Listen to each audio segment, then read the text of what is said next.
Teka, kailan nga bang uwi mo? Sa makalawa. Uuwi rin ako. O di, sige, kung ganun, ako na lang ang pupunta sa taniman. Masyadong posesif sa mga bago niyang anak. Mamalagi siya sa mga pamilya namin. Kaya gusto lang niya na nandito lang. Nagmamay-ari ang mag-asawang Martha at Tomas ng isang malawak na taniman sa San Pablo City sa Laguna.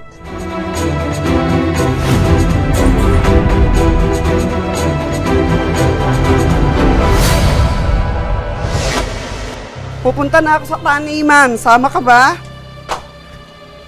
May trabaho po ako ngayon eh. Ay? Sige. Tapusin mo na lang yan.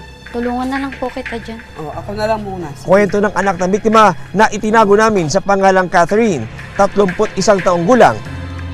Nakasanayan na raw ng kanyang ina na pumunta sa taniman para maglinis, magpakain ng mga alagang aso at mag-ani ng kanilang mga tanim na prutas. Okay nang bahala dito, ha? Ingat, Mi.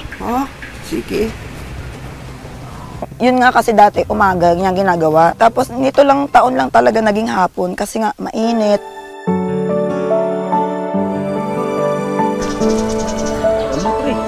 Hola! Mukhang namuka na yung mga pananim niya. Ay! Oo! Sige! Kumuha kayo. Sa loob ng mahigit na 4 na dekada, ito na ang libangan at hanap buhay ni Aling Martha. Kwento pa ni Catherine, mapagbigay at palakaibigan ang kanilang ina.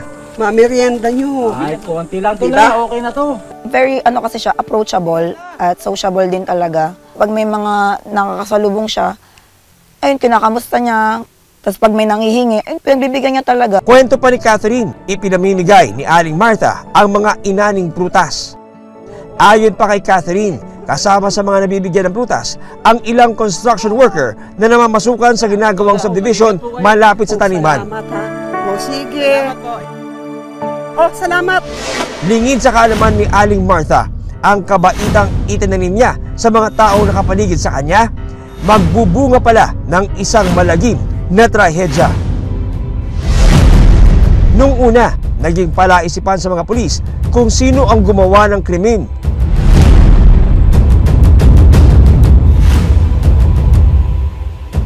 Hanggang isang kuha ng CCTV ang napasa kamay ng pamilya ng biktima.